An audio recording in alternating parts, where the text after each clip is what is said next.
Oh. Welcome back to AI Education. Crap. Today we're going to be going over how to create the perfect prompt in ChatGPT.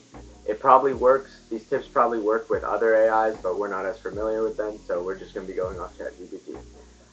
So basically how it's going to work is we're going to run you through all of our tips and tricks for generating a prompt to get the best answer you're looking for. And then at the end of the video, we're going to show an example of how you would apply these. So yeah, let's get started. Tip number 1, don't ask the AI, please. Okay? So maybe this isn't true, but this is what we found, is once you say please and thank you, the AI tends to give more empathetic responses rather than fact-based answers. So try to be really direct with what you're saying, as to not confuse the AI, and if you're really looking for a specific answer, one not of empathy, try not to say please and thank you, although it might feel weird and rude, but hey, that's what we say. Well, that's what Johnson says. Number 2, don't be afraid to ask ChatGPT to regenerate its answer to your prompt if it goes off topic or if it's not exactly what you're looking for. You can always add more instructions or remove instructions with the later prompts that add on to your previous prompts. So we talked about it a little bit in the AI photo video, if you've seen that. It's a lot of just fine-tuning each prompt, continuing to add, taking away, starting new chats, and just really using trial and error. Number 3. So, when generating a prompt, pretend the AI is an expert in what you're asking and tell the AI that. So for example, if you're asking a question about, say, an essay, which is probably the example we're going to use later on, maybe if it's a literary essay, tell the AI, hey, don't say hey, tell the AI, you're an expert in writing literary essays, and then ask your question. So, or even say, like, pretend you're a grade 12 English teacher, so it's more tailored towards your marking. That's true, and the curriculum. So by giving it a profession or saying that it's an expert in something, it's no longer convoluted by all the information about that topic on the internet, because now it's going to try to think from the perspective of being an expert in this one category. Number 4, try to be specific and set the stage and provide context when you're asking your questions. We kind of touched on this in the previous one. Like, for example, if you're in a chemistry class and you're asking a grade 11 chemistry question, for example, tell ChatGPT that you're in grade 11 chemistry, so it can kind of tailor down its response down to grade 11 chemistry. And that added, in addition to telling it's a grade 12 or 11 chemistry teacher, adds even more context for it and helps back up the question you're asking. If you just ask a question straight up, it might not be tailored to you, or even just give you something that's not related to what you want or not specific enough. So by being specific, you should expect a specific response, which is probably the best for what you're looking for on average. We'll get copyright strikes.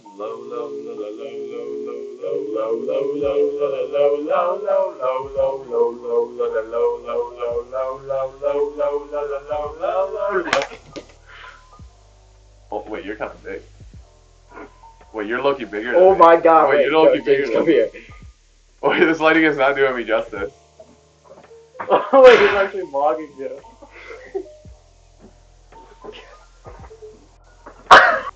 Number 5.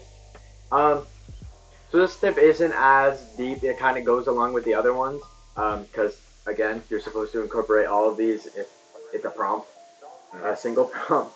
But basically, don't make your prompt too convoluted. Don't add too much information, because then the AI may get confused. Be super specific, as we were saying.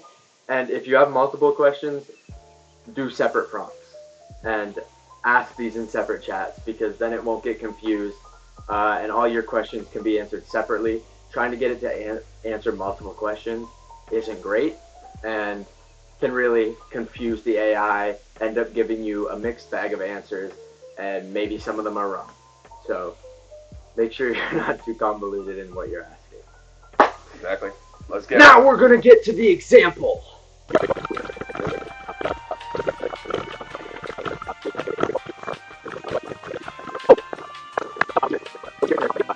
So what you can see here is Jonathan and I generated the prompt right here.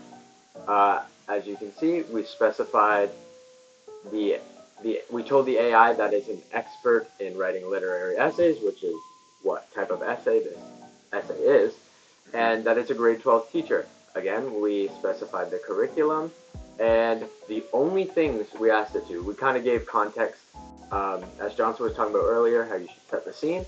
We gave context behind the essay that it's marking, and this is all we're asking it to do. So grade the essay on the curriculum as well as the vocabulary used. So this is all we're trying to answer. These are the tips we want you to integrate. This is what changes your prompt from a mediocre prompt to a great prompt, and will hopefully get you an answer.